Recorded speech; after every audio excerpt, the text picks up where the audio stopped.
This is Hakeem Alexander, and this episode is called The Hypnotic Extinction of Arachnophobia. The Hypnotic Extinction of Arachnophobia.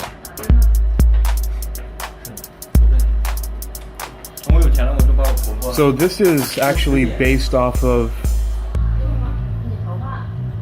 a session that I did in 2005, and it was successful over 3 1.5-hour sessions. The client was suffering from arachnophobia, or the extreme fear of spiders without a known cause, for 14 years of their life.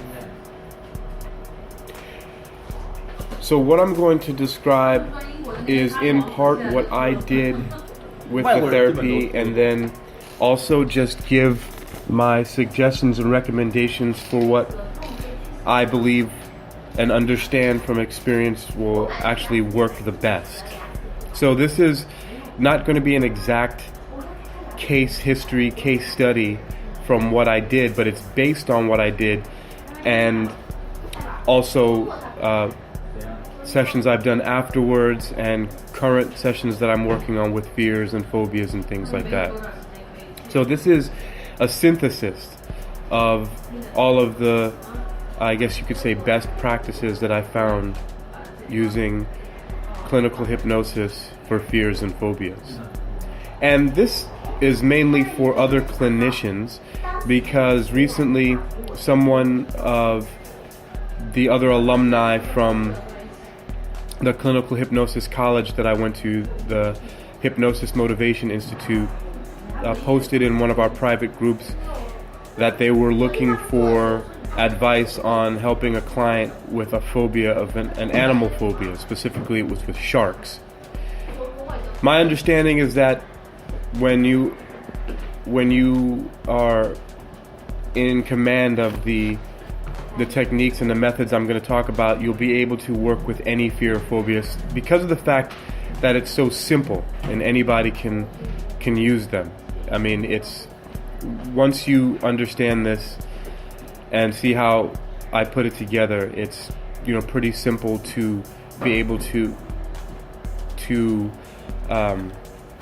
apply it to a lot of other different similar situations that are phobias. So let's get into this. The main technique that would have been used, or at least from my understanding of it, I just call it systematic desensitization. And that's self-explanatory, but I will go into my definition of systematic desensitization so that you can understand where I'm coming from and what I mean by that. And so first of all, desensitization means to lower or bring down or get rid of the sensitivity to something. In this case, the fear of spiders, or the phobia of spiders. And then systematically doing that, meaning a step-by-step process. So following a system. And the system is very simple. So a little bit of background. This person came to me in September of 2005.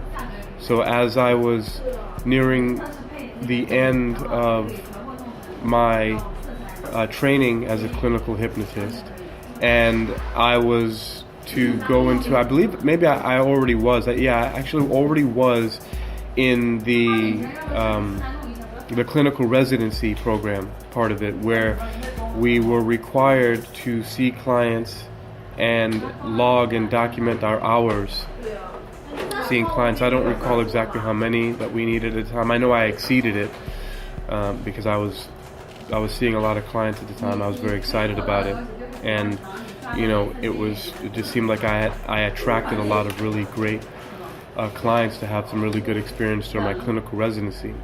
So this person came to me in September, and the reason was because Halloween was coming the next month in October, and the person's phobia was so extreme that they had difficulty with decorations of spiders in Halloween. So much so, to give you some understanding, that they would react and would have panic attacks even when seeing the plastic spiders on cotton spider webs that were put up around different stores and shops. And this was around, in California. So you know how like different stores would put up, the cotton versions of spider webs as decorations and put those little black plastic spiders on them. This was a panic attack trigger to their phobia. So this person was not even able to function properly going out in public during Halloween because of the prevalence of spider decorations. Okay, so now right into the systematic desensitization process that I used, which is very simple, so that you can use this in your practice or understand how it works for yourself, and maybe you can use some version of it thereof. So the first thing I did, of course, was get the person into a hypnotic trance state. Relax the person. I did several different inductions. I did do an arm raising. I did the arm raising technique, the arm levitation as it's sometimes called.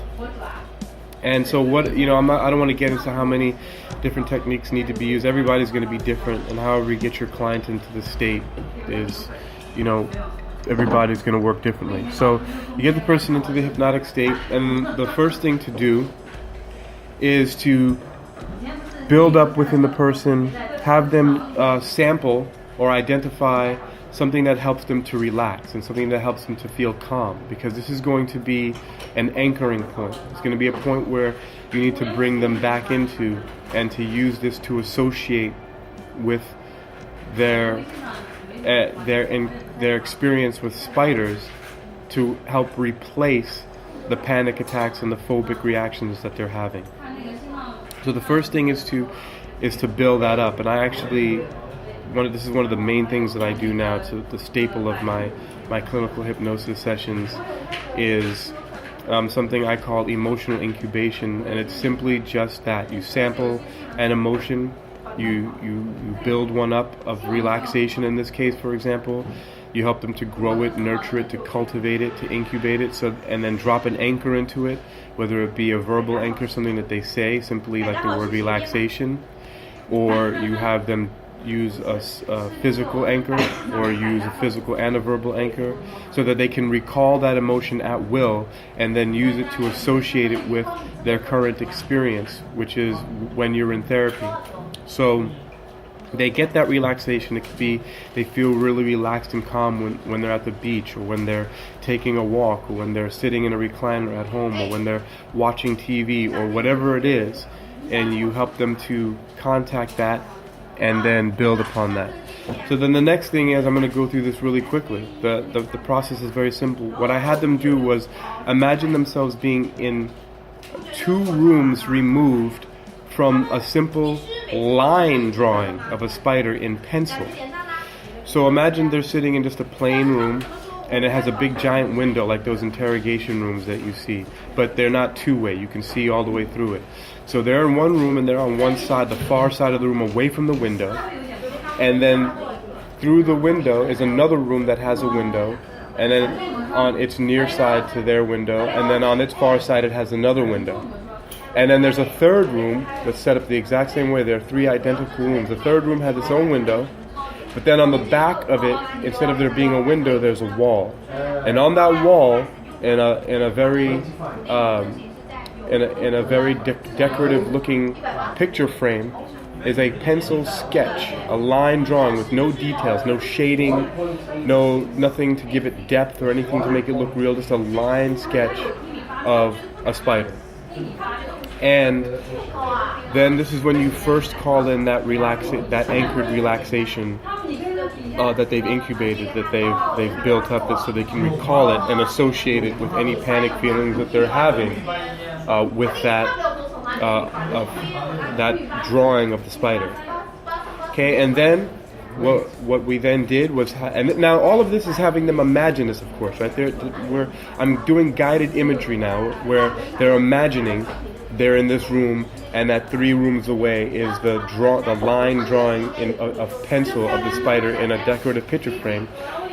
And the decorative picture frame is there for a purpose, to show that this is just a picture. It's an additional cue to show this is a fake spider. Because remember, they were already triggered by fake spiders. So they have this fake spider on that wall in a very, very undetailed line drawing that's only just the, like the silhouette of a spider. And then we slowly bring the spider closer and closer, so just steps closer and closer to the window of the 3rd room. And each and every time that we move it forward, we recall that feeling of relaxation and calm that they had and associate it with, and plug it in so that it replaces any panic feelings that they're having with the seeing of the spider, or whatever it is you're using in your therapy. But this is specifically the arachnophobia. And then now the spider finally comes into the 2nd room, the middle room. And then we, step by step, bring it closer and closer through the window until it's now in the room with them. And until they are and you bring it closer and closer to them until finally they're holding that picture frame and looking at, remember, still in imagination, they're holding and they're looking at that picture of the spider, the line drawing of the spider in pencil on that picture frame. And of course, each and every time we're bringing back and recalling that feeling of relaxation so that they can associate it with that picture, that image of the spider, and have it replace any panic, phobic feelings that they've had before. Okay, then the next step is to then give the spider more detail, but then put it back in that 3rd room on the far wall. And so maybe it's just simply shading the spider, or giving it a few more lines, like drawing some eyes where maybe it didn't have any before. And then you do the same thing. You bring it up closer and closer through that room, and each and every time it comes closer, you recall and bring up that anchor of the relaxation and calm feeling that you've already had them build up and work on before. And you just bring it all the way through the rooms once again. And then you continue to do that. The next step, then it was a pen drawing, and it had more details, and then you could see there was a little bit more depth, and as it came closer and closer.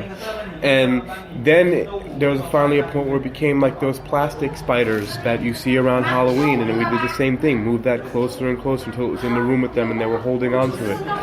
And kept on doing that with the spiders until they became more and more realistic toy spiders. And even before that, there were photographs of spiders, and all different variations of images of spiders in color, in black and white, in realistic photos, toys of spiders, replicas of spiders, till we finally got up to taxidermy, where there were spiders that were like somebody's trophy, where they had pinned into a box as like a specimen, and then we'd bring that closer and closer and closer, till finally we had a real spider inside of a tank, where somebody would keep like a spider, like a pet tarantula in a tank, and had that all the way in the 3rd room till finally the person had the tank. They were standing up close to it and looking at the spider in the tank, and each and every single step of the way we were just having them associate the experience they were having with the spiders, all the way from the line pencil drawing to the real one in a tank. We were just associating the relaxation and calm feelings with that each and every single time. And that's the overview of the systematic desensitization. That's as simple as it is. You imagine there's distance, and then there's very little detail until it becomes more and more real and closer. And each time you move it closer, and each time you make it more real, you associate the calm and relaxation with that. So that is the hypnotic extinction of arachnophobia. I may do some more details on that and talk more about the emotional incubation, but there's plenty of stuff that I have on that, but this is something to build on. This is Hakeem Alexander, Hypnoathletics, exercising your mind. Be well.